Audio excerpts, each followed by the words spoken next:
Na madrugada do dia 23 de julho de 1993, crianças dormiam nas calçadas ao redor da Igreja da Candelária, no centro do Rio de Janeiro. Eram meninos de rua, sem teto, sem família, sem ninguém.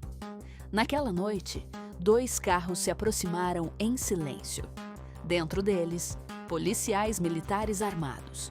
O que aconteceu nos minutos seguintes chocou o Brasil, escandalizou o mundo e até hoje permanece como uma das páginas mais sombrias da história do país. Você está assistindo ao Caso Encerrado.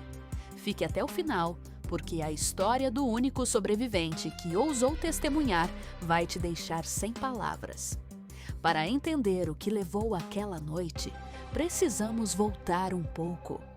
O Rio de Janeiro dos anos 90 vivia uma crise profunda. O desemprego, a pobreza e o crescimento do tráfico de drogas empurravam milhares de crianças e adolescentes para as ruas. Na região central da cidade, especialmente nas proximidades da Igreja da Candelária, havia um grupo grande de meninos que dormiam nas calçadas toda noite. Alguns pediam dinheiro aos turistas. Outros cometiam pequenos furtos para sobreviver. A polícia local já tinha histórico de conflitos com esses meninos. Alguns dias antes da chacina, um grupo de crianças teria jogado pedras em uma viatura policial que passou pelo local. 2 dos agentes prometeram voltar. Eles voltaram, mas não sozinhos e não para conversar. Era aproximadamente 00:30 quando os 2 carros pararam em frente à Igreja da Candelária. Vários homens desceram armados. Sem aviso, sem provocação, eles começaram a atirar.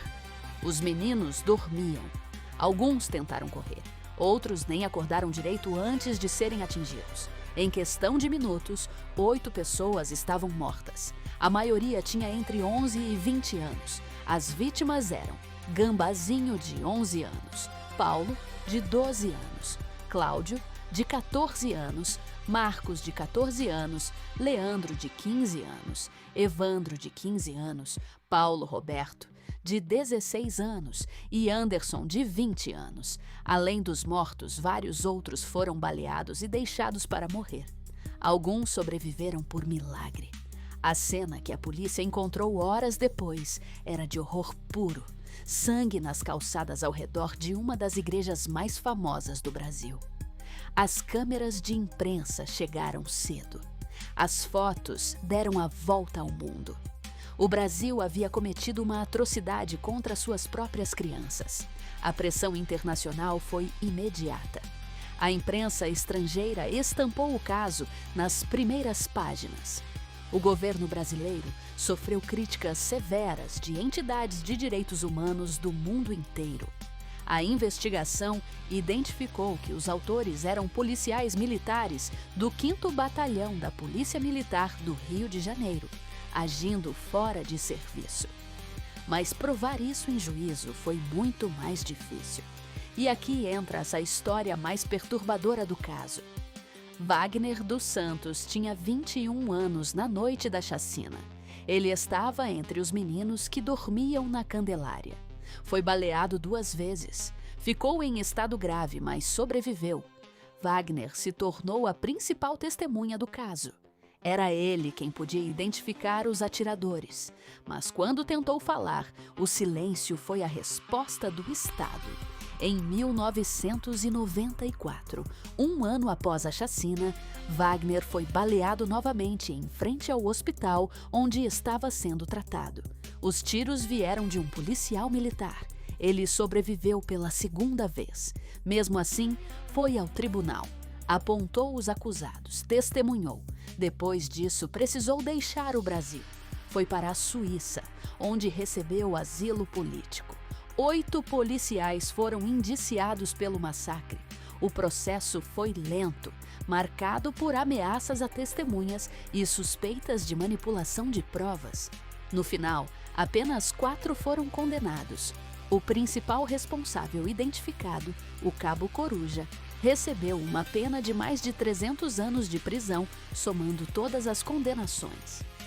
Mas, no sistema penal brasileiro, o cumprimento máximo é de 40 anos. Os outros condenados também receberam penas altas, mas alguns recorreram e tiveram as penas reduzidas ou foram soltos por questões processuais.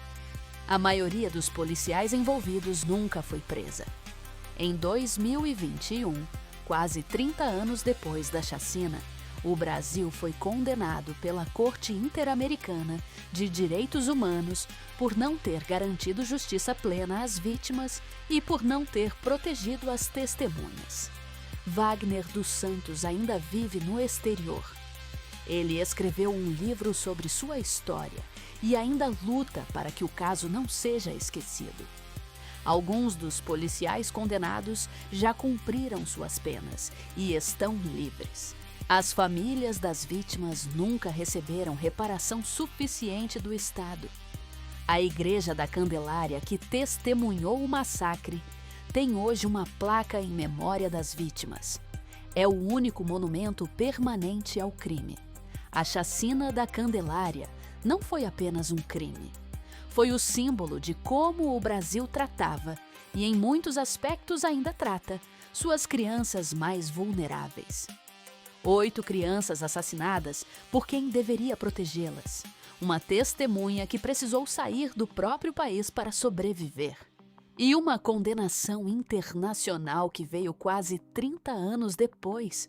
Você acha que a justiça foi feita no caso da chacina da Candelária? Comenta aqui embaixo. Quero saber o que você pensa. Se esse vídeo te tocou, se inscreve no canal. Toda semana a gente traz um novo caso que o Brasil precisa lembrar.